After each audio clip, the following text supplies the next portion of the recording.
잠깐 기도하겠습니다. 하나님 감사합니다. 하나님 사랑 우리 성도님들 정말 더운 날씨에 피곤한 몸 좀 있지만 그럼에도 불구하고 오늘 우리 성경통도 시작하려고 합니다. 하나님 강의할 때에 하나님 사람의 지식으로 전달하는 것이 아니라 하나님 주님의 말씀으로 주님의 마음으로 전하게 하여 주시옵시고 이 말씀이 나의 삶을 변화시킬 수 있는 그런 시간 될 수 있도록 인도하여 주시옵소서. 하나님께 맡깁니다. 예수님의 이름으로 기도드렸습니다. 아멘. 먼저 성경 보겠습니다. 성경은 욥기서 1장 욥기서 1장 21절 22절 보겠습니다. 욥기 1장 21절 22절. 제가 가지고 있는 성경은 구약 성경 762쪽입니다. 욥기 1장 21절 22절입니다. 다찬 줄을 믿고 함께 읽겠습니다. 시작. 이르되 내가 모태에서 알몸으로 낳았사온즉 또한 알몸이 그리로 돌아갈지라. 주신 이도 여호와시요 거두신 이도 여호와시오니 여호와의 이름이 찬송을 받으실지어다 하고 이 모든 일에 욥이 범죄하지 아니하고 하나님을 향하여 원망하지 아니하리라. 아멘. 자, 이제 이번 주 이제 오늘부터 이제 무엇을 읽게 하면 이제 욥기서를 여러분이 좀 읽게 될 거예요. 욥기서를 읽게 되는데 이번에 이제 성주 순례 갔다 오면서 이제 차에서 버스에서 그리고 그 호텔에 들어가서 욥기서를 제가 시간 나는 대로 많이 봤어요. 시간 나는 대로 보면서 많은 은혜가 되었어요. 근데 욥기서를 보면은 욥기가 되게 뭐랄까 되게 좋은 사람으로 표현되잖아요. 그렇죠? 막 이렇게 좋은 사람이 있고 보니까 1장 1절을 보면 그 사람은 온전하고 정직하여 하나님을 경외하며 뭐 악을 떠난 자다라고 하면서 하는데 이런 사람이 소개를 하면서 하루아침에 모든 것을 다 잃어버렸거든요. 재물도 잃고 자식도 잃고 양들도 잃고 돈도 잃고 심지어는 자식들이 어떻게 생일 파티하는 가운데 바람 불어가지고 집이 무너져가지고 그냥 하루아침에 없어져 버리거든요. 그러면 이제 욥기가 이제 시작이 되는 거예요. 그 다음에 2장에도 가면 어떻게 돼요? 온몸에도 이제 악창이 나버리는 거죠. 그러면서 이제 친구들이 오죠. 친구들이 와서 와서 새 친구들, 욥의 새 친구들, 그 엘리후 와서 변론을 많이 하는 거예요. 변론을 하는데 이따도 보시면 알겠지만 너희가 죄가 있는 게 너희 자식 때문에 그렇다. 네가 막 이렇다 하면 욥은 또 반격을 합니다. 반격하면서 아니야, 난 절대 그렇지 않아 하면서 막 이렇게 자신을 변론을 하는 거예요. 근데 책을 읽고 성경순례 수투하면서 저한테 주시는 감동은 욥이 바로 우리구나 하는 것을 깨달았어요. 그것은 무엇이냐면 내가 어려움을 당하거나 고난을 당할 때 혹 죄로 인해서 내가 무엇인가 좀 힘들어할 때 나를 변론하는 우리의 습성들이 있다는 거예요. 그러니까 그걸 보면서 나도 이렇지 않을까. 우리가 어렵고 힘들면 하나님 되게 원망하잖아요. 그렇잖아요? 막 좋으면 진짜 하나님 막 찬양하고 막 할렐루야 막 하지만 조금만 어려워도 어떻게 해요? 하나님 왜 이래요? 왜 하나님 어디 계세요? 하면서 막 하나님 찾고 막 그런데 욥과 이 친구들의 변론을 통해서 보는 것은 무엇이냐면 하나님께서 우리에게 원하시는 건 뭐냐면 내면을 만지시는 거야. 내 안에 너의 동기가 무엇이냐? 내 안에 동기가 과연 무엇이냐? 욥도 착하고 악하지도 않고 순전하지만 결국에는 뭐야? 자기의 변론을 많이 하게 되는 거예요. 그래서 너보다 나이 많은 사람한테 화를 낼 수 있냐? 하면서 친구들끼리 싸우는데 그러면 이제 41장 42장 넘어가면서 어떻게 되는 거예요? 욥이 하나님의 음성을 듣고 단 한마디도 못하는 거예요. 그래서 우리가 그러면서 내가 티끌 가운데서 뭐합니다? 회개합니다라고 하면서 욥이 회개를 하는 그렇게 잘났고 그렇게 똑똑하고 변론을 잘했던 욥이 하나님 앞에서 한마디로 못하는 거예요. 그러니까 우리는 하나님 앞에서 정말 뭐예요? 아무것도 아닌 존재예요. 그러니까 그 티끌 먼지. 그 이스라엘 사람들은 이제 히브리어 야파르라고 하는데 내가 야파르가 되기 원합니다. 그러니까 우리는 죽으면 뭐예요? 다 티끌이 되는 거예요. 먼지가 되는 거예요. 그걸 깨닫기 때문에 우리가 티끌로 왔다 티끌로 간다. 오늘 말씀 보니까 적신으로 왔다가 적신으로 간다. 이렇게 말씀을 표현하면서 이게 히브리 사상에 되게 중요한 거거든요. 그래서 우리는 하나님의 섭리와 공의와 주권 가운데 순종하는 저 여러분 되시기를 주님의 이름으로 축원합니다. 근데 그 순종하는 최고의 방법은 뭔지 아십니까? 말씀대로 사는 거예요. 그렇게 하고 90의 성경 통독을 하면 우리가 정말 뭐예요? 말씀대로 살 수 있어요. 그래서 이번 주에 여러분 욥기를 많이 읽으실 거고, 우리가 지난주부터 이제 시대적인 상황을 볼 때 이제 거의 이제 뭐죠? 이제 포로로 끌려가기 전, 우리 지난주 다니엘서 보았나요? 읽으셨나요? 다니엘서 좀 읽고 예레미야서 읽었죠? 예레미야가 어떤 상황이었어요? 막판 포로기 이전에 마지막으로 활동했던 남유다의 선지자였잖아요. 그러니까 그 내용이 뭐예요? 너희가 돌아오라는 거예요. 회개하라는 거예요. 그러면서 뭐야? 너희가 돌이키지 않으면 멸망받는다는 거예요. 그 예레미야의 그 안타까운 마음들이 여러분 가운데 있었다면 이번 주에는 조금 쉽게 욥기를 보면서 나도 욥처럼 좀 닮았으면 좋겠다. 욥은 또 예수님과 좀 비슷해요. 고난을 많이 당했잖아요. 근데 예수님도 그렇고 욥도 그렇고 고난 당할 때 욥은 좀 황변하면서 자기의 정당성을 주장하지만 예수님이 고난을 당할 때 어떠셨어요? 침묵하셨어요. 묵묵하셨어요. 우리는 조금만 어렵고 조금만 자존심 상하면 어떻게 해요? 승질부터 내고 막 사람들한테 막 뭐라고 하고 그러잖아요. 근데 아니에요. 이 성경 통독을 하거나 내면이 만져지는 사람만이 할 수 있는 건 뭐냐면 침묵할 수 있는 거예요. 여러분이 침묵하는 게 힘들고 어렵지만 침묵할 때 하나의 역사하시는 줄 믿으시길 바랍니다. 자, 우리 한 번 더 시작해 보겠습니다. 자, 우리 빨리 지나가겠습니다. 자, 우리 시대만 읽겠습니다. 시작. 창조 시대, 족장 시대, 출애굽 광야 시대, 가나안 정복 시대, 사사 시대, 통일왕국 시대, 분열왕국 시대, 포로 시대, 귀환 시대. 그래서 쭉 우리가 계속 왔지요. 네. 그렇게 하면서 우리가 이제 예언서를 지금 읽고 있고 쭉 읽고 있는 가운데 이번 주 우리가 읽을 말씀이 이제 거의 이제 귀환 시대를 이제 다시 넘어가는 거. 오늘 감독님께서 말씀하신 거 무슨 왕이 나왔죠? 고레스 왕. 여러분 들어보니까 이것도 성경을 읽어보면 여러분이 이제 머리가 이해가 더 잘 되실 거예요. 자, 그래서 우리가 쭉 창세기, 출애굽기, 레위기, 민수기, 신명기, 여호수아서, 사사기, 룻기가 있었고요. 사무엘상하, 열왕기상하. 몇 년도에 북이스라엘 멸망했죠? BC 722년. 기억하시면 좋아요. 북이스라엘 BC 722년. 남유다는 그럼 언제일까요?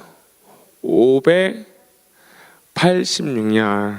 자, 586년. 그리고 나서 예레미야의 말씀처럼 70년 후에, 거의 정확하게 근 70년 후에 다시 포로 시대에서 귀환 시대 하면서 에스라, 느헤미야, 이번 주 읽을 말씀입니다. 그러면 그 사이에 이제 에스더가 있었고요. 그 하면서 이제 귀환을 하면서 이제 성전, 수룹바벨 성전을 건축하게 됩니다. 자, 그렇게 하면서 우리가 이번 주에 포로 시대, 욥기, 자기 중심성, 본성 내려놓으며 하나님과 관계를 회복하자. 포로 생활 70년. 우리 고레스의 1차 귀환 할 때 수룹바벨 성전 6월절을 지켰다는 거. 그러면서 이제 우리 오늘 감독님이 진짜 말씀하신 게 뭐냐면 이사야서하고 예레미야서가 뭐예요? 이사야서는 고레스에 대한 예언을 했고 예레미야는 뭐예요? 70년이 너네가 지나게 되면 다시 귀환을 할 것이라는 그 예언의 말씀이 있게 되는 거거든요. 그래서 다음에 보겠고요. 그래서 이제 예언서를 조금 정리해 드릴게요. 뭘 정리하냐면 예언서별로 열방에 대한 예언들이 있어요. 그냥 이사야서만 먼저 보게 되면 이사야서 보면 아수르, 바벨론, 아라비아, 아람, 시돈과 두로, 그다음에 하솔, 그다음에 모압, 블레셋, 에돔, 애굽과 구스, 이스라엘, 유다 이렇게 하면서 이 시대별로 북왕국, 그래 남왕국, 포로 이후에 많은 열방에 대해서 예언한 표가 바로 이거거든요. 제가 드리고 싶은 말씀은 뭐냐면 하나님은 모든 세계를 경영하시는 분인 줄 믿으시기 바랍니다. 근데 이사야나 이런 대선지자 이사야, 또 예레미야, 또 에스겔 같은 경우에도 많은 나라에 대해서 예언을 했어요. 근데 이게 나랑 무슨 상관이 있느냐, 그렇죠? 이게 나랑 무슨 상관이야? 우리나라가 없어요. 여기 대한민국에 대해서 예언하는 내용이 하나도 없어요. 어떤 책에 보면 어떤 말씀 들으면 계시록에 보면 동방에서 오는 사람들이 있다. 근데 그게 우리나라 사람일 것이다. 이렇게 해석하시면 되겠는데 어쨌든 우리는 두로 사람도 아니고 이스라엘 사람도 아니고 아수르 사람도 아니에요. 근데 저는 이게 이제 뭐냐면 이 말씀들을 나라에 대한 한마디 한마디 말씀들이 뭐예요? 지금 성취되고 있다는 거예요. 이해 가세요? 그러니까 여러분이 성경을 보면서 또 하나 우리가 포인트로 잡을 게 뭐냐면 세계관이 좀 넓혀져야 돼. 세계관. 뭐가 넓혀져야 된다고요? 세계관. 그러니까 하나님은 모든 나라와 그것들 뭐예요? 다 심판을 뭐야? 다 주관하시는 분이에요. 물론 여기 빼고 뭐 다른 뭐 아프리카도 있고 뭐 유럽도 있고 아시아도 있고 뭐 아메리카도 있지만 하나님께서 이런 나라들에 대한 예언적인 선포들을 통해서 볼 때 하나님은 지금도 이 땅을 주관하고 계신다는 것을 여러분이 깨달으셨으면 좋겠어요. 실제로 이들의 예언처럼 나라들이 없어지기도 하고 멸망당하기도 하고 또 고통을 당하기도 하고 그 나라가 이스라엘을 공격하기도 하고 이렇게 하면서 뭐야 성경 말씀이 그대로 성취되고 있다는 것을 여러분이 주목하셔야 돼요. 그렇게 본다고 하면 하나님의 때가 주님께서 재림하시는 그 때가 뭐예요? 점점 가까워지고 있다는 것을 여러분이 조금 아셨으면 좋겠습니다. 그래서 여러분 세계관 시점을 우리가 볼 때 주님 오시려고 얼마 안 남았구나 하는 것을 여러분이 깨달으셔야 돼요. 그걸 깨달아야 뭐예요? 우리의 신앙생활이 뭐예요? 순수해져요. 그래서 오직 하나님 한 분만 볼 수 있는 그런 신앙이 되거든요. 그래서 저는 여러분들이 예언서를 읽을 때 나라들에 대한 그런 예언들이 많이 있는데 이거 나랑 상관없는 얘기 뭐하라 읽어 하지만 아니에요. 하나님은 한 점 1.1획도 헛되게 이 성경에 적어두신 일이 없으신 거예요. 그러니까 그래도 이 나라가 지금 어떻게 되고 있나 한번 인터넷 한번 서치해 보세요. 그러면 말씀 그대로 성취되는 것을 여러분들이 보시게 될 것입니다. 아멘. 자, 그래서 이제 우리 욥기 아까 1장 1절 보면서 욥기는 이제 뭐냐면 1장부터 2장까지 욥에 대해서 이제 설명이 돼요. 욥에 대해 뭐 아까 말씀드린 그 순전하며 뭐 악이 떠난 사람들, 정직한 사람 그렇게 하면서 또 1장에 보면 시험을 하게 되죠. 사탄에 의해서 시험을 하게 되면서 또 두 번의 시험, 한 번은 재물이나 뭔가 다 잃어버리고 그 다음은 뭐예요? 몸에 악신이 다 생겨버리고 아내는 뭐예요? 차라리 하나님은 저주하고 죽어버리라고 그러고 여러분 다 여자분들이 다 계신데요. 남편한테 그렇게 하지 마세요. 절대 그렇게 하지 마세요. 그런 일 있으면 좀 위로해 주셔야 돼요. 자, 근데 그러면서 이제 욥의 세 친구들 엘리바스와 빌닷과 소발과 함께 1차, 2차, 3차에 논쟁을 하는데 3차에서 이제 엘리후가 나오게 되죠.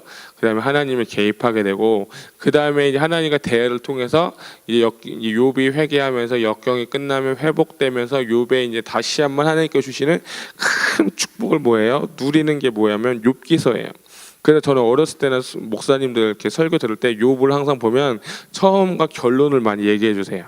여러분 어렵죠? 힘드시죠? 그렇지만 참고 인내하고 기다리시면 욥처럼 많이 받으실 거예요. 이런 설교 많이 들으셨죠? 저도 많이 들었거든요. 근데 저는 좀 여러분과 좀 다른 포인트를 잡고 싶어요. 뭐냐면 이 세 명의 친구들, 엘리후까지 네 명의 친구들의 논쟁을 한번 주의 깊게 보세요.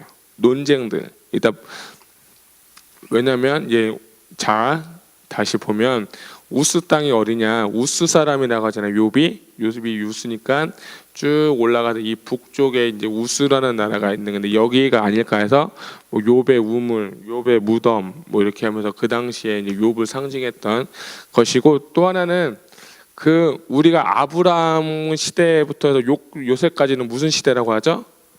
족장의 시대. 그러니까 그 당시에 누가 있었느냐? 욥이 있었다는 거야. 시대적으로 볼 때. 왜냐하면 욥이 이 마지막 포로기 시대, 포로기 후기 시대가 아니라 족장의 시대였을 거라는 거야. 그렇기 때문에 그럼 왜 지금 여기서 있느냐 하니까 이스라엘 백성들의 고난의 관점에서 볼 때 욥을 같이 읽는 게 좀 도움이 되실 것 같아서 이 성경 통독에서 이렇게 욥을 따로 뒤편으로 지금 놨거든요. 구약 성경에서. 그러니까 동시대 아브라함 시대나 이 욥의 시대, 족장 시대에 욥도 있었다는 것을 여러분 깨달으셨으면 좋겠어요. 그래서 그렇게 하면 뭐 우리가 알듯이 아브라함처럼 뭐예요? 유목민족 양치기 하고 아까 성경에 보면 그 가축들 보는 것처럼 그 시대를 우리가 좀 이해할 수 있습니다. 그래서 욥은 우스 땅에 있었던 욥, 이 근처가 우스일 것이고 또 욥의 우물이나 무덤이 여기 있었을 것이다라는 것을 볼 수 있습니다. 그래서 욥기를 표현할 때 가장 중요한 건 뭐냐면 고난이에요. 고난. 그래서 고난을 볼 때 사탄은 고난 없이 잘 살고 축복받을 때만 하나님을 믿는다. 여러분 좀 그럴싸하잖아요. 우리가 볼 때 이게 세상 사람들의 관점 같아요. 하나님을 믿을 때 잘 먹고 잘 섬기면, 잘 먹고 잘 되면 하나님을 잘 섬기다는 거예요. 그래서 욥을 시험할 때 하나님 축복해 주셨으니까 욥이 하나님 잘 믿는 거라는 거예요. 그러니까 하나님이 또 대답하죠. 아니다, 그런 사람은 없다. 한번 시험해봐라. 그 대신 생명을 건너지 말라고. 그러면서 시험이 또 시작되는데요. 욥의 세 친구들은 뭐냐면, 고난은 하나님께서 죄를 심판하시는 거야. 그러니까 세 친구들이 하는 얘기가 뭐냐면, 네가 지금 고난 받는 것은 네가 죄져서 그런 거야. 네가 뭔가 하나님 앞에 막혀 있거나 너의 자녀들이 죄를 졌거나 죄가 있기 때문에 고난을 받는 거예요. 이것도 되게 그럴싸해요. 근데 고난이라는 것은요, 하나님께서 그냥 주실 수도 있는 거예요. 로마서에 보면 고난이 없으면 뭐예요? 사생아라고 했어요. 이해 가세요? 여러분의 자녀들을 다 키우시겠지만 괜히 힘들게 하는 게 아니거든요. 괜히 어렵게 하는 게 아니거든요. 이 사람이 이거를 감내하고 통과해야만 사회생활을 할 때, 가정생활을 할 때 할 수 있게끔 하기 위해서 훈련하고 테스트하는 거거든요. 사단의 욥의 세 친구들도 틀렸어요. 그 다음에 엘리후도 뭐냐면, 고난은 하나님이 우리를 가르치시고 단련시키는 방법이다. 이것도 볼 때 사실이지만 완전하지는 않다. 그래서 하나님의 관점을 볼 때 고난은 우리들로 하여금 하나님께서 하시는 일의 이해를 통해서 그분을 믿도록 하는 것이 아니라, 비록 이해할 수 없을지라도 하나님 그분 자체를 전적으로 믿도록 해주는 것이다 라는 거야. 좀 이해하기가 좀 힘드시던데, 쉽게 말하면 그래요. 초신자 때 생각해요. 여러분 초신자 때 고난이 오면 하나님 앞에 다 원망해요. 그렇잖아요? 근데 조금 이제 신앙이 지나고 나면 이제 고난이 있을 때는 그래도 하나님이 나를 사랑하신다, 뭐 이런 얘기를 하지만, 진짜 극치에 가게 되면, 여러분 신앙의 극치가 어딘지 모르겠지만 하나님께서 이 고난도 뭐예요? 내게 유익이라고 하는 거예요. 이해 가세요? 그러니까 고난을 받아들일 때 내 믿음의 수준에 따라서 여러분이 받아들일 수 있는 거예요. 그러니까 내가 죄가 있어서 고난 받는다고도 생각할 수 있어요. 근데 이거는 사단의 뭐예요? 작전인 거예요. 그러니까 하나님께서 여러분께 고난을 주시는 것은 테스트하기도 하지만, 그것을 통해서 하나님을 더 알아가고 하나님을 더 믿고 하나님의 뜻대로 살아가기 위해서 나의 모든 내면의 것을 뭐예요? 다 비우는 시간이에요. 그래서 저는 이 욥기를 이번에 좀 보면서 제가 느낀 새로운 관점은, 내면에 있는 언행 심사, 그 모든 것들을 뭐예요? 다 드러내는 시간이에요. 친구들과 대화를 통해서 내 안에 있는 모든 것들을 다 드러내면서 나의 결점들, 나의 부족한 면들을 뭐예요? 다 내 보여주면서 하나님 앞에서 뭐예요?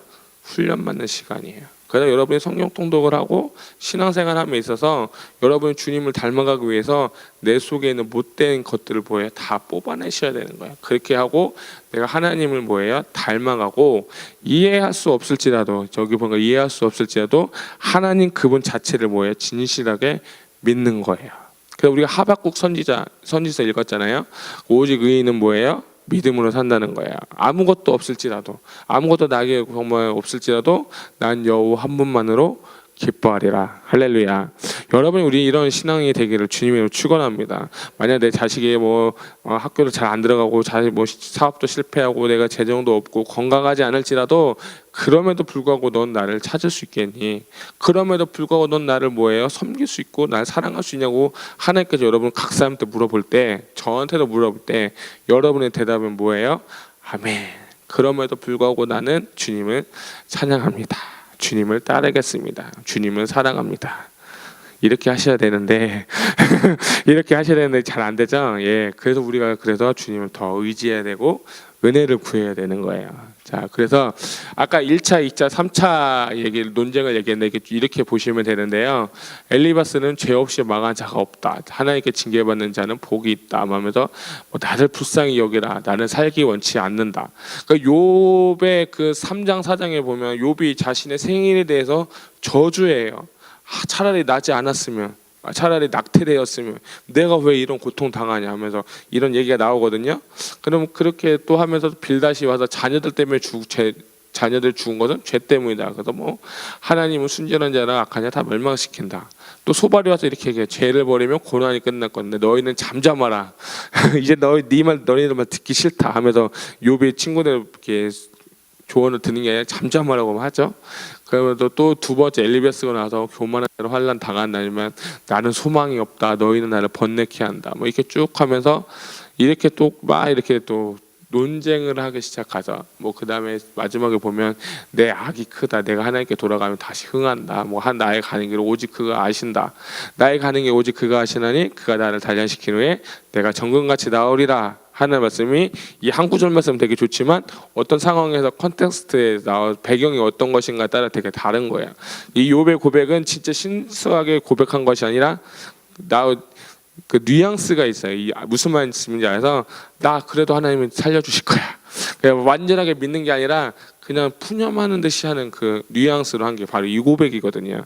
하여튼 여러분 잘 들으셔야 돼요. 보셔야 되고 뭐 이렇게 쭉쭉 보면서 이 세 명의 친구들과 논쟁을 하는데 저는 이 논쟁을 하면서 과연 나는 누굴까? 과연 나는 어떤 사람일까? 여러분이 세 명의 친구가 되겠습니까? 욥이 되겠습니까는 여러분에 따라 달린 거예요.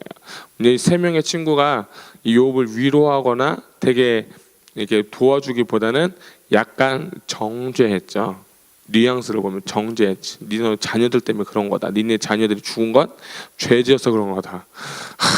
되게 비수를 꽂는 말이에요. 근데 보면서 여러분이 정말 이거 보면서 내가 이 세 친구들처럼 되지 않았으면 좋겠어요. 힘들고 어려운 사람이 있으면 진심으로 이해해주고 진심으로 격려해 줄 수 있으면 좋겠어요. 그 요한일서에 보면 사랑은 허다한 죄를 덮는다라고 했어요.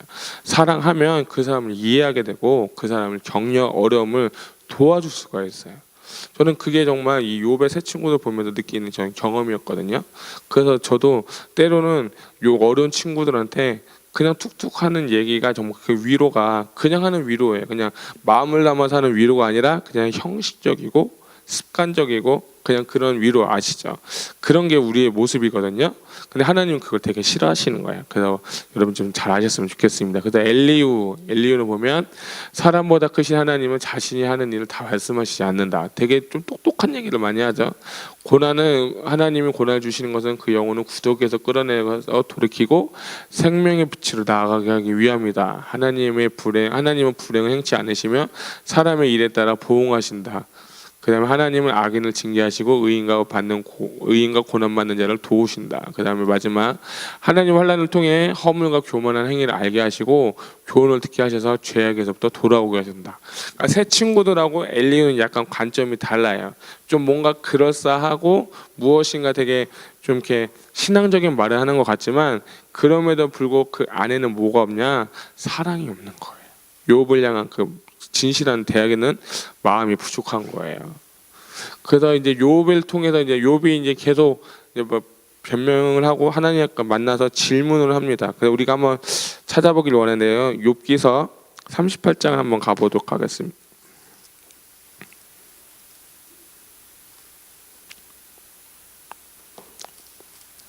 욥기서 보면 욥기서 38장 1절로부터 7절까지를 제가 읽어드릴게요. 그때 폭풍 가운데서 욥에게 말씀하여 이르시되 무지한 말로 생각을 어둡게 하는 자가 누구냐? 너는 대장부처럼 허리를 묶고 내가 내게 묻는 것을 대답할지라. 내가 땅을 기초로 놓을 때 내가 어디 있었느냐? 내가 깨달아 알았거든 말할지니라. 누가 그것의 도당법을 정했는지 누가 그 줄을 그것의 위에 띄었는지 내가 아느냐? 그것의 주추는 무엇 위에 있었으며 그 모퉁이 또는 누가 놓았느냐? 그때 새벽별들이 기뻐 노래하며 하나님의 아들들이 다 기뻐 소리를 질렀는지라 하면서 하나님께서 이 욥을 만나서 욥에게 계속 질문을 막 하는 거예요. 그러니까 질문을 막 하면서 이 창조부터 시작해서 막 어떤 데는 리워하다는 누가 만든지 아냐? 리워하다는 이 악어거든요. 악어를 누가 만든지 아냐? 막 하면서 막 물어보는데 욥은요 단 한 마디도 모르고 조용해지는 거예요. 이해가 돼요? 한 마디도 못해. 그렇게 친구들과 변론을 잘했던 사람이 하나님 앞에서 잠잠해지는 거예요. 또 하나님께서 또 40장부터 또 쭉 얘기를 하시는데 욥이 이제 회개하는 내용이 우리가 나오는 42장에 가게 되면 잘 보시겠습니다. 우리 42장 1절로부터 6절까지는 한번 같이 읽어보도록 하겠습니다. 시작. 욥이 여호와께 대답하여 이르되 주께서는 못하시리 없사오며 무슨 계획이든지 못 이루실 것이 없는 줄 아오니 무지한 말로 이치를 가른 자가 누구니까? 나는 깨닫지도 못한 일을 말하였고 스스로 알 수도 없고 해야 되기도 어려운 일을 말하였나이다. 내가 말하겠사오니 주는 들으시고 내가 주께 묻겠사오니 주여 내게 알게 하옵소서. 내가 주께 대하여 귀로 듣기만 하였사오나 이제는 눈으로 주를 배움나이다. 그러므로 내가 스스로 거두어드리고 티끌과 재 가운데서 회개하나이다. 아멘. 자, 5절 말씀이 되게 중요한 말씀인데 뭐냐면 내가 지금까지 주님께 대해서 뭐예요? 귀로만 들었다는 거야. 근데 이젠 주님을 뭐예요? 눈으로 보았다는 것은 자기가 직접 뭐예요? 경험한 거예요. 누구를? 하나님을. 하나님의 위대하심과 하나님의 주권과 하나님의 그 높으신 그 섭리를 내가 이젠 깨달았다는 거예요. 그래서 욥이 뭐예요? 나는 할 얘기가 주님 앞에 할 말이 하나도 없다는 거예요. 이게 진짜 신앙생활의 극치인 거예요. 어제 9시 기도 때 제가 이런 설교를 했거든요. 욥기 잠깐 나누면서 이런 얘기를 했어요. 우리가 결론에 다 왔지만 욥이 이제 우리가 읽어보면 욥이 이제 하나님 축복해 주셔서 또 많은 이제 재물을 갖게 되잖아요. 고난 당할 때 당하기 전에 갖고 있던 욥의 상황과 지금 마지막 상황은 어떻게 보면 되게 비슷해요. 그렇잖아요. 가진 것도 많고 다시 하나님께서 주셨으니까. 그런데 제가 드리고 싶은 말씀은 고난 당하기 전에 욥과 고난 당한 후에 지금의 욥은 뭐예요? 완전 180도 달라요. 그때는 하나님에 대해서 자신의 생각과 자신의 이론과 이치와 생각으로 하나님을 깨달았다면 지금 이 욥은 뭐예요? 하나님을 직접 경험한 거예요. 그래서 뭐예요? 하나님은 내가 하나님 앞에서 바로 서지 못한 것을 회개하고 하나님 앞에서 나는 아무 말도 할 수 없는 아주 부족한 존재라는 것을 깨닫고 오히려 신앙의 깊이가 더욱더 뭐예요? 깊어진 것을 우리가 알 수가 있는 거예요. 사람의 소유가 중요한 것이 아니고 재정의 풍족함이 아니라 마음의 하나님을 향한 그 마음의 그 깊이가 뭐예요? 더욱더 깊어지고 깨끗해진 것을 우리가 알 수 있는 거예요. 무엇을 통해서? 고난을 통해서. 고난을 당하면 왜 이런 일이 내게 다가오냐 불평하지만 그럼에도 불구하고 욥은요 하나님 앞에서 회개하고 다시 한번 돌이켰을 때 다시 한번 큰 은혜를 주시는 하나님을 경험한 것이에요. 그래서 여러분들도 이 욥기를 보면서 내가 정말 하나님 앞에서 낮출 건 낮추고 아멘 깨칠 건 깨치고 여러분 뺄 건 빨리 빼시고 하나님 뜻대로 정말 살아가기를 주님의 이름으로 축원합니다. 자, 그래서 이제 대화들 이렇게 하면서 이런 얘기를 하고 여러분이 이제 하나님과 욥의 대화들을 많이 하셨으면 좋겠습니다. 여기 보면 첫 번째 대화 보면 욥의 미천함을 인정하며 할 말이 없음을 고백하고 우리가 읽었던 말씀처럼 귀로 듣기만 하나님을 이제 눈으로 봅니다. 그 다음에 이제 마지막으로 하나님이 욥의 세 친구를 책망하시며 번제를 요구하시고 친구를 위해 중보하는 기도하는 욥 회복된 욥의 부귀영화를 통해서 욥기가 이제 뭐에 점점 끝나게 된 거죠. 그 책을 한 권 소개하고 싶은데 그게 뭐냐면 상처 입은 치유자라는 책이 있어요. 헨리 나우엔이 쓴 책인데요. 그 책을 시간 되면 보세요. 저도 그 책을 보면서 많이 경험했는데 요지는 뭐냐? 내가 상처받은 것은 뭐냐면 나의 상처를 통해서 많은 자들에게 위로해 줄 수 있다는 거예요. 많은 자들을 도와줄 수 있다는 거예요. 내가 어려움을 겪는 것을 통해서 나만 겪는 그 고난이 나에게 정말 아픔이 되고 힘들지만 이것이 나중에 나한테 약이 돼서 남들을 도울 수 있는 좋은 기회를 주시는 그런 것이라는 거예요. 그러니까 욥이 만약에 이제 더 쓰여진다면 자신과 똑같은 사람을 만났을 때 욥이 어떻게 했을까요? 나 옛날에 이렇게 했었어, 이랬었어 하면서 위로하고 용서해 줬을 것 같아요. 그러니까 그런 말처럼 여러분도 좀 어렵고 힘들지라도 그걸 겪어내서 이겨내셔서 위로하는 사람 되시고 격려하는 사람 되시기를 주님의 이름으로 축원합니다. 그 욥기가 이제 재밌으실 거예요. 처음 변론하면서 좀 이해도 안 갔지만 좀 정리가 되면서 욥기가 좀 재밌어지시기를 바랍니다. 그래서 여기서 이제 고난의 유익, 헛된 것 거치를 벗어버리고 하나님 앞에 단독자로 서게 하고 그래서 우리에게 다가오시는 하나님을 만나도록 돕는다라는 거예요. 그리고 모든 것이 주권자 하나님이심을 믿게 하고 하는 것을 알 수 있습니다. 자, 그래서 욥기를 끝나고 이제 우리 또 다른 시대 따라합시다. 포로 귀한 시대. 자, 포로 귀한 시대면 이제 마지막 시대겠죠. 그러니까 여러분이 진짜 이번 주하고 다음 주까지 잘 읽으시면 뭐예요? 구약 성경을 이제 통독할 수 있는 거예요. 그러니까 그 대표적인 사람들을 좀 볼게요. 수룹바벨. 그러니까 귀한 시대를 할 때 우리가 포로로 갈 때 1차, 2차, 3차에 의해서 포로가 됐죠. 여호야김, 시드기야. 이해 가세요? 그때 뭐 다니엘, 에스겔 뭐 이렇게 쭉쭉 나갔죠. 근데 이제 포로에서 돌아올 때도 세 번에 걸쳐서 오는 게, 첫 번째는 뭐냐면 수룹바벨에 의해서, 고레스 칙령에 의해서 수룹바벨이 가고, 두 번째는 그 사이에 이제 왕비 에스더를 우리가 보게 될 것이고, 2차는 에스라에 의해서 2차로 귀환하고, 또 느헤미야에 의해서 3차 귀환을 하게 되는 거예요. 그래서 여러분 잘 보면 이 에스더는 이제 뭐냐면 이따 보겠지만, 수룹바벨과 학사 에스라 사이에 있었던 60년의 그 상황 가운데 바벨론에서 일어났던 일을 기록한 책이 뭐냐면 맞아, 에스더예요. 그러니까 에스더가 언제 어디서 쓰여졌는지를 잘 알면 이게 의미가 좀 있습니다. 그래서 1차, 2차, 3차, 그리고 느헤미야는 뭐냐면 성전을 짓는 게 아니라 성벽을 짓는 거예요. 이해 가세요? 수룹바벨하고 에스라는 다시 포로 돌아와서 성전을 짓는데, 이 성전을 짓는데 느헤미야가 있을 때 성벽이 무너졌던 것을 듣고 왕한테 얘기를 해서 무엇을 다시 지으러 오냐면 성벽을 짓는 거예요. 그러니까 성전과 성벽을 뭐예요? 착각하시지 않았으면 좋겠어요. 그리고 우리가 에스라와 느헤미야는 원래는 한 권의 책이다, 아셨으면 좋겠어요. 그러니까 이 기록한 사람은 에스라거든요. 에스라가 이 유대인의 그 책에, 성경에 보면 에스라와 느헤미야는 한 권의 책인데, 우리 성경에서는 두 권으로 지금 분리되어 있다는 것을 알면 좋을 것 같아요. 둘 다 쓴 저자는 에스라라는 것을 볼 수 있었으면 좋겠습니다. 자, 여러분 우리 성경을 한번 읽겠습니다. 예. 할렐루야. 자, 눈 뜨시고요. 고레스 칙령 읽겠습니다. 역대하 36장 22절부터 23절. 우리 오늘 읽은 말씀 똑같네요. 읽겠습니다. 시작. 바사의 고레스 왕 원년에 여호와께서 예레미야 입으로 하신 말씀을 이루시려고 여호와께서 바사의 고레스 왕의 마음을 감동시키심에 그가 온 나라에 공포도 하고 조서도 내려 이르되, 바사 왕 고레스가 이같이 말하노니 하늘의 신 여호와께서 세상 만국을 내게 주셨고 나에게 명령하여 유다 예루살렘의 성전을 건축하라 하셨나니 너희 중에 그의 백성 된 자는 다 올라갈지어다.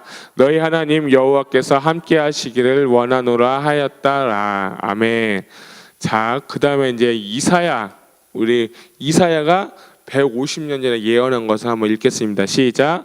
고레스에 대하여는 이르기를 내 목자라, 그가 나의 모든 기쁨을 성취하리라 하며, 예루살렘에 대하여는 이르기를 중건되리라 하며, 성춘에 대하여는 내 기초가 놓여지리라 하는 지하니라. 아멘. 누구에 대해서 예언한 거예요? 고레스가 왕이 됐을 때 몇 년 전? 150년 전에 누가 예언한 거예요? 이사야 선지자가 예언한 거야. 그러니까 아까 우리 감독님 설교 이제 좀 기억이 나시죠? 이 고레스가 성경책 이사야서를 읽다가 자신의 이름이 있는 것을 보면서 내가 이런 사람이었구나 깨닫고 뭐예요? 그때부터 공표를 내리고 조서를 내려가지고요, 너희 중에 성전을 건축하기를 원하는 자는 뭐예요? 다 가라는 거야. 그래서 재물도 주고, 에스라서를 보면 되게 재밌어요. 재물도 주고 그에게 돈도 주고 성전 지을 제목도 다 보내고 조서도 찍어가지고 완벽하게 뭐예요? 이 고레스가 은혜를 베풀어 버려요. 근데 여러분 재밌는 게 하나 또 있어요. 우리가 비교할 건 뭐냐면, 포로기에서 잡혀서 성전을 다시 지었잖아요. 그거랑 비슷한 게 제일 처음에 구약에 가면 무엇이냐면 출애굽하고 되게 비슷해요. 이해 가세요? 고레스 왕, 출애굽에는 바로 왕이 뭐예요? 다 보내버리잖아요. 출애굽 시켜가지고 광야에서 뭘 졌어요? 성막을 졌죠. 그 마찬가지로 포로기에 있던 사람들이 다시 넘어와서 이스라엘 땅에서 수룹바벨 성전을 짓는 거예요. 그러니까 성경 학자들은 이 두 가지가 되게 비슷하다고 해서 고레스 왕의 칙령에 의한 성전을 제2의 출애굽이라고도 표현을 합니다. 이해 가세요? 가시면 아멘. 그러니까 뭐예요? 첫 번째 출애굽과 같이 비슷하게 고레스 왕 때 성전을 건축한 게 제2의 출애굽이다라고도 표현해요. 그러면 현대에 이제 유다인들이 제3성전을 지으려고 해서 제3의 이제 출애굽이 필요하다라고도 좀 주장을 하고 있거든요. 지금 이스라엘 성전은 지금 무너져 있잖아요. 그것처럼 이제 또 제3성전이 지금 건축되기 위해서 지금 준비하고 있는 것을 여러분 시대적인 눈을 열어서 좀 보셔야 돼요. 그러니까 마지막에 성전이 건축이 되면 하나님께 주님 오실 날이 얼마 남지 않았다는 거 꼭 기억하셨으면 좋겠고요. 어쨌든 지금 우리가 볼 땐 지금 누구를 통해서 고레스를 통해서 뭐예요? 이제 이스라엘 백성들 다 올라가라고 해서 성전을 짓게 했습니다. 자, 그 다음에 이제 예레미야 말씀 우리가 읽었던 말씀입니다. 읽겠습니다. 시작. 여호와께서 이와 같이 말씀하시니라. 바벨론에서 70년이 차면 내가 너희를 돌보고 나의 선한 말을 너에게 성취하여 이곳으로 돌아오게 하리라. 아멘. 이사야 선지자와 예레미야 선지자를 통해서 포로된 자들이 다시 돌아오게 될 것을 예언한 내용을 우리가 보았습니다. 이걸 통해서도 하나님은 이스라엘 백성들을 아직도 뭐 하는 거예요? 사랑하고 계신다는 것을 우리가 느낄 수 있습니다. 죄 짓고 우상 섬기고 하나님 버린 민족일지라도 그가 택한 민족, 그가 택한 백성은 뭐예요? 절대로 포기하지 않는다는 거예요. 그러니까 여러분이 만약에 진짜 하나님을 떠났을지라도 매맞고 돌아올진정 여러분은 버리시지는 않는다는 거예요. 그러니까 여러분들이 전도할 때 그렇게 하셔야 돼요. 이스라엘 백성들도 매맞고 돌아왔지만 너도 돌아오면 될 거야. 하나님 기다리고 계신다. 라고 전도할 수 있었으면 좋겠습니다. 어쨌든 성전이 뭐야 이제 짓기 위해서 고레스를 통해서 이제 일어난 것을 볼 수 있습니다. 그래서 이제 보게 될 것은 뭐냐면 1차 귀환, 이 파란색 선을 통해서 수룹바벨과 함께 이스라엘에 귀환한 사람들이 이렇게 파란색으로 좀 멀리 돌게 돼서 예루살렘에 가고 2차, 3차 에스라와 느헤미야의 경로는 조금 달라요. 조금 다르게 쭉 이렇게 좀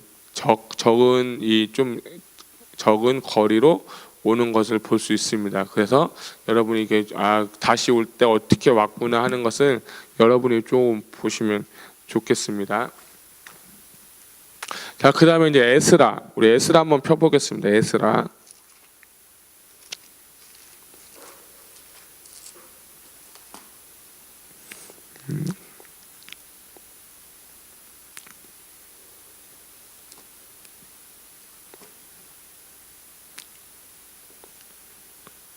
에스라 1장 1절을 한번 읽겠습니다.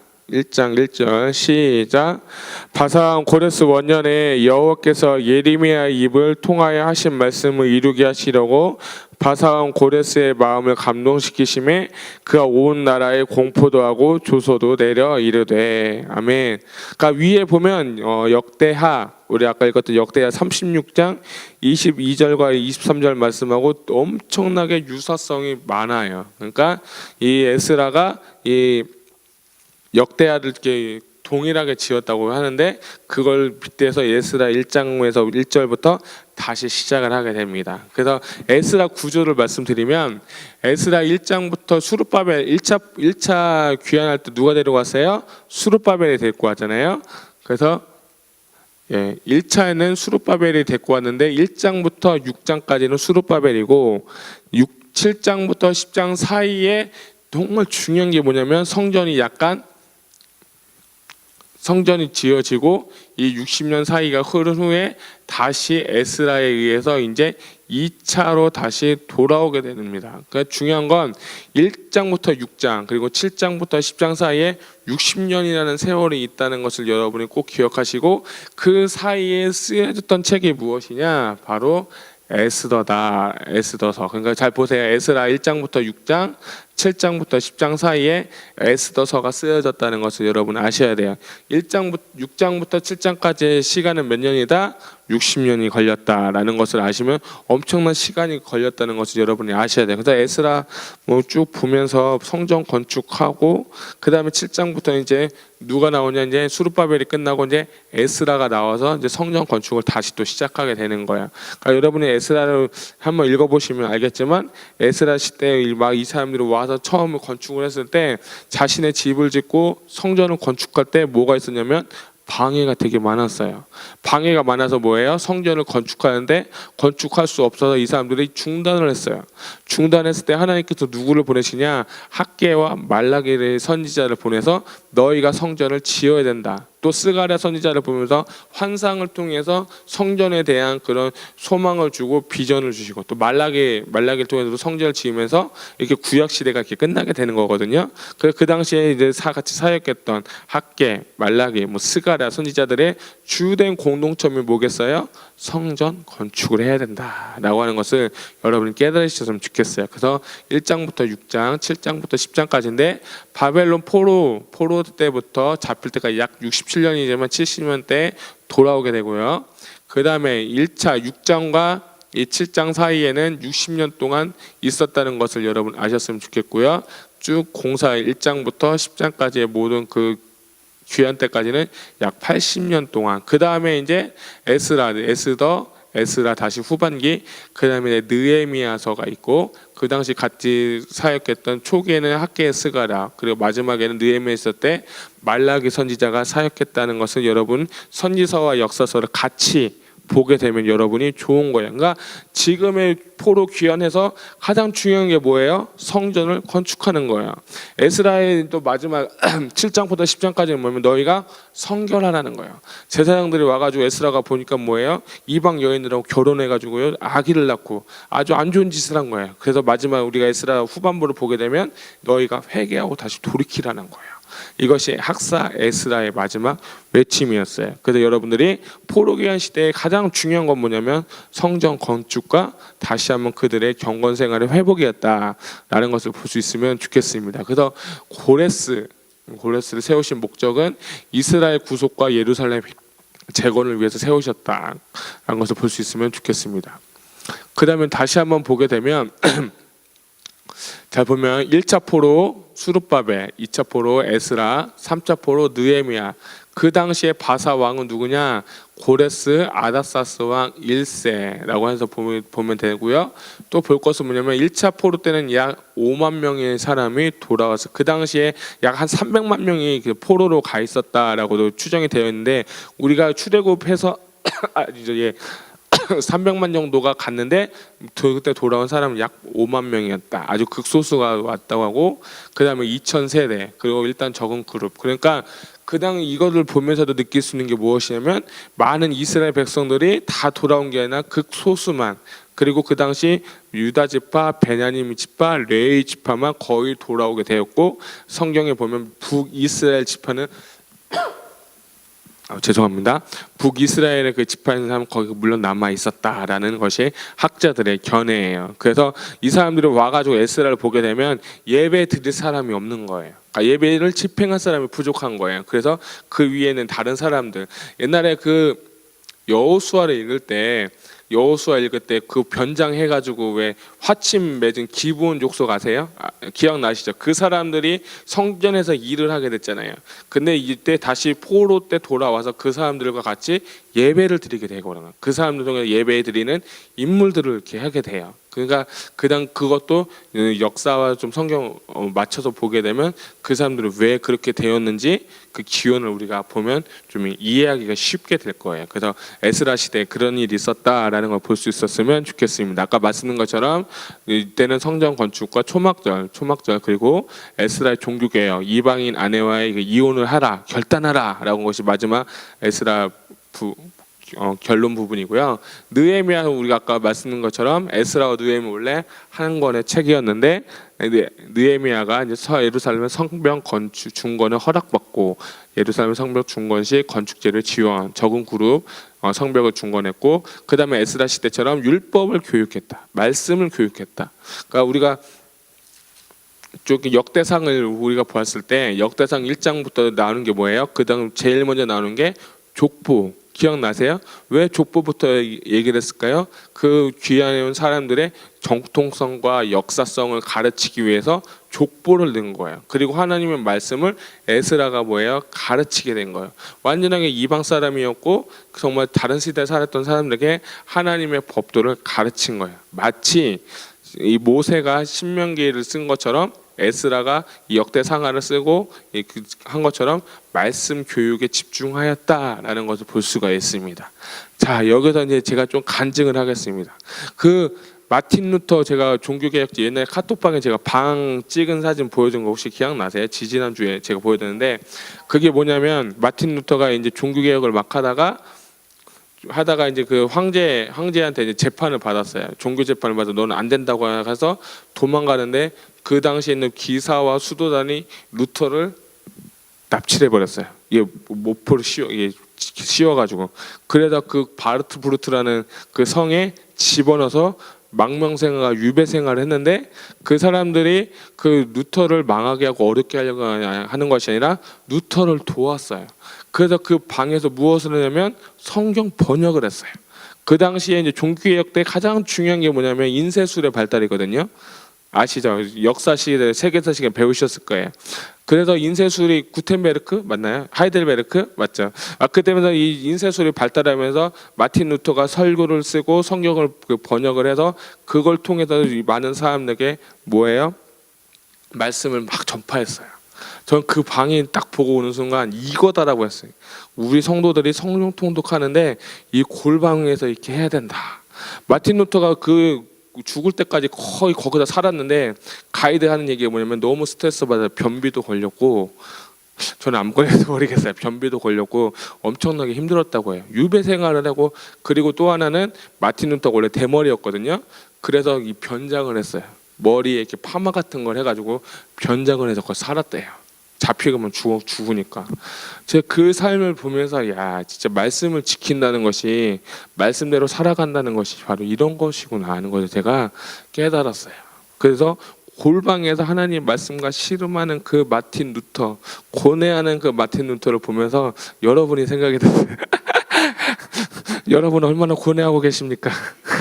조금만 참으세요. 이제 40여칠이면 끝나는 게 예. 여러분 즐기는 게 제일 좋은데요. 중요한 건 뭐냐면 그 마틴 루터는 그 당시 자신을 주시는 그 사명을 잘 이루기 위해서 말씀을 전파하고 복음을 그 말씀을 번역하는 그 일을 하면서 참 훌륭한 일을 했다 하는 것을 제가 깨달았어요. 그래서 말씀 사역이 되게 중요하구나. 누가 일을 한 거예요? 에스라가 한 거예요. 에스라. 그러니까 많은 부흥이나 많은 그런 개혁의 사람들을 보게 되면 가장 중요한 건 제일 첫 번째 한 게 뭐냐면 말씀 사역을 한 것을 제가 볼 수가 있어요. 요한 웨슬리 목사님도요. 우리가 정말 은혜 받고 성령 받은 걸 알겠지만 그가 정말 말씀 한 구절을 깨닫고 오직 의인은 믿음으로 말미암아 살 거라는 그 말씀 한 구절 붙잡고 뭐예요? 세계는 이제 복음은 나의 교구다 한 거고 마틴 루터도 마찬가지예요. 자신이 그냥 그 이탈리아 갔을 때 그걸 봤거든요. 성계단 성전이라는 게 있어요. 그럼 마틴 루터가 10 몇 개인가 그 계단을 무릎으로 이렇게 한 걸음 한 걸음 기어 올라가면서 회개하면서 가다가 자신이 뭐예요? 이것을 행위로는 구원받을 수 없음을 깨닫게 되고 단 한 가지 구절이 뭐냐면 오직 의인은 믿음을 말미암아 살 거라는 그 모토를 가지고 뭐예요? 종교개혁을 시작한 거거든요. 그 당시 뭐 면죄부 들어보셨잖아요. 그 면죄부 사이에 다 뭐 죄사 안 맞는다. 너의 연옥설에서 있는 조상들이 천국에 갈 것이다. 근데 이것이 정말 자신의 신앙과 뭐예요? 대립됐을 때 정확하게 뭐예요? 반격을 하면서 95개도 반박문 써가면서 종교개혁을 때 시작한 거거든요. 그런 것처럼 중요한 건 이 마틴 루터가 이 행위로 구원받는 것이 아니라 오직 의인은 믿음으로 말미암아 구원받는 거라라는 것을 그때 깨달으면서 종교개혁을 시작한 거예요. 그리고 그 방에서 이제 마지막 재판 받고 이제 유배 생활하면서 말씀을 뭐예요? 번역하고 해석하고 설교문 써가면서 하는 그 모습을 보면서 진짜 이게 개혁의 시작이구나. 여러분 그런데 제가 지지난주에 이제 강의할 때 그렇죠. 호세아서 말씀이죠. 마음을 기근하자라는 말씀을 제가 드렸어요. 내 마음을 무엇으로 기근해야 됩니까? 말씀으로 기근해야 되는 거예요. 물론 기도도 중요하고 예배도 중요하지만 여러분의 하루에 1시간씩 구별된 시간에 말씀을 읽음을 통해서 여러분의 생각과 마음이 뭐예요? 기근되어야 되는 거예요. 그래야 여러분 삶이 개혁이 되는 거고 변화가 되는 거고 부흥이 올 줄로 믿습니다. 그래서 어쨌든 에스라가 중점적으로 했던 건 뭐냐? 이들에게 율법 교육을 시작하였다. 여러분 자녀들에게도 여러분이 알고 있는 사람들한테 말씀 교육을 잘 시키시기를 바랍니다. 그렇게 우리가 볼 수 있으면 좋겠어요. 아까 학계에서 뭐예요? 오늘부터 내가 너에게 복을 주리라. 이게 정말 이 주제 내용이지만 결국엔 너희가 뭐예요? 성전을 지으라는 얘기야. 성전을 지어야 너희가 복을 준다는 거야. 너희가 해야 할 일을 해야 하나님께서 복을 줄 거라는 거야. 그래서 첫 번째 메시지는 일어나라. 그래, 줍을 지어라. 두 번째 지원하리라. 세 번째 확인하라. 내가 너부터 복을 줄 것을 이제 확인하라는 거예요. 그리고 확신하라. 내가 너를 취하고 의로 삼으리라라는 것을 볼 수 있으면 좋겠습니다. 그래서 학계의 시대적 배경이 수룹바벨 시대에 성전 건축하는 그 시대에 쓰임 받았던 선지자다라는 것을 볼 수 있었으면 알겠습니다. 자, 그다음에 이제 스가랴서를 보는데 스가랴서는 볼 때 1장부터 8장까지 뭐가 나냐면 환상들을 많이 봐요. 그러니까 예언적 학계하고 비슷하게 이제 성전에 대한 건축에 대한 예언을 하는데 이 뭐예요? 환상들을 통해서 비전을 받고 이스라엘 백성들한테 전파하면서 너희가 성전을 지어야 되는 당위성과 명확성에 대해서 스가랴 선지자가 얘기를 하고 있습니다. 그렇게 하고 뭐 후기는 이제 목자가 올 것이다. 시온의 최종적 진통과 승리해서 제가 좀 환상 몇 가지를 보게 되면 네 마리의 말이 있다. 1장 8절부터 17절까지 보면 그는 그리스도를 가르치고 이 환상은 열방에 대한 심판과 이스라엘 재건을 의미한다. 그리고 넷불과 네 대장장이는 넷불은 네 4대 세력, 네 공장은 그 뿔들을 심판한 하나님의 사자를 가리킨다. 그다음에 여호수아 하나님의 백성이 하나님의 의롭다 하시는 칭의의 옷으로 거룩하게 될 것을 의미한다. 여기는 이것을 우리가 읽게 되면 뭐가 하면 사단도 와서 변론을 하게 되고 하나님 천사들도 와서 새로운 칭의는 사단이 막 조동할 때 하나님이 새로운 흰 옷을 입혀서 뭐예요? 칭의, 의롭다 하심을 입으면서 이 사람 내 사람이라 하면서 다시 한번 그 거룩한 백성이 될 것을 이야기하는 것을 볼 수가 있습니다. 그래서 여러분들이 스가랴서를 볼 때 좀 잘 보시면 좋을 것 같아요. 그 다음에 뭐 여인에 대한 그 죄와 반역, 이스라엘이 떠나 바벨론 옮겨질 것이다. 그다음에 내 전차 온 땅 위에 임할 하나님의 심판을 의미한다. 그래서 스가랴에 대한 그 말씀들을 그 아이압이라는 마이클 그 목사님은 제3성전에 다시 지어질 것에 대해서 좀 재해석해서 설교하신 적이 있으시거든요. 어쨌든 성전 건축에 대해서 스가랴서가 예언했다. 이 시대적 배경은 반드시 알고 가셔야 될 것 같습니다. 그다음에 뭐 학계 스가랴 비교를 좀 하게 되면 메시아의 통치는 잠깐 보게 되면 조금 있으면 이제 할 것이고 장기적인 메시아의 통치다. 그래서 성전이 이제 학계는 이제 빨리 주님의 성전이 이제 오시면 이제 조금 있으면 주님 통치하실 것이고 이제 스가랴의 메시아에 대한 그 예언은 뭐냐면 장기적인 하나님의 통치를 의미하는 거. 이것이 이제 천년 왕국과도 비슷하게 연관이 되는데요. 예수님께서 다시 이 땅에 오셔서 다스릴 것에 대한 뭐예요? 구약 시대에 예언을 하고 있는 것을 볼 수가 있습니다. 그래서 메시아에 대한 예언들도 하고 있다는 거. 그다음 종말론적인 현재적 하나님 나라 건설, 먼 미래에 대한 하나님 나라 회복. 그래서 지금 우리가 지금 하나님 나라를 건설해야 된다. 스가랴는 먼 미래에 다시 지배하실 하나님 나라의 회복을 정말 강조한 것을 볼 수가 있습니다. 그다음에 네. 다 끝났습니다. 그래서 여러분이 스가랴서까지 읽으시면 될 것 같습니다. 오늘 두서없이 좀 빨리 했는데요. 여러분 모두 승리하셨으면 좋겠습니다. 잠깐 기도하겠습니다. 살아계신 하나님 감사합니다. 오늘도 이렇게 부족한 종의 10주차 말씀 강의를 나눴습니다. 하나님 우리가 욥기를 읽고 하나님 이제 마지막 시대 포로 귀한 시대 우리가 이제 들어갑니다. 하나님 우리 마음 가운데 기근할 것을 기근하게 해주시고 벗을 것은 벗어버리고 개혁할 것은 개혁하게 해주시고 오직 말씀으로 살아갈 수 있는 우리 사랑하는 귀한 우리 모두가 될 수 있도록 주님 축복하여 주시옵소서. 하나님 우리가 시간을 구별해 말씀을 읽을 때 사단마귀가 틈타고 공격할 때 예수의 이름으로 이기게 하여 주시옵시고 하나님의 말씀에 나의 영을 집어넣어서 그 말씀이 나의 심령에 새겨지는 말씀 되게 해주시고 그 말씀대로 변화받는 우리 모두가 다 되게 하여 주시옵소서. 하나님 말씀은 단순한 지식이요, 하나님 단순한 교리가 아니라 나의 삶의 중심이 되는 말씀 되게 해주시고, 이 말씀을 통하여 우리가 하나님께 영광 돌리게 하여 주시옵소서. 말씀 듣는 가운데 우리 영안이 열리게 하여 주시옵소서. 말씀 보는 가운데 우리 심령이 변화받게 하여 주시옵소서. 말씀 보는 순간에 우리가 하나님의 뜻대로 살아가는 그런 마음을 주셔서 우리가 주님의 마음처럼 주님의 영광을 드러낼 수 있는 우리 모두가 다 되게 하여 주시옵소서. 한 주간 또한 지켜주실 줄 믿습니다. 예수님의 이름으로 기도드렸습니다. 아멘.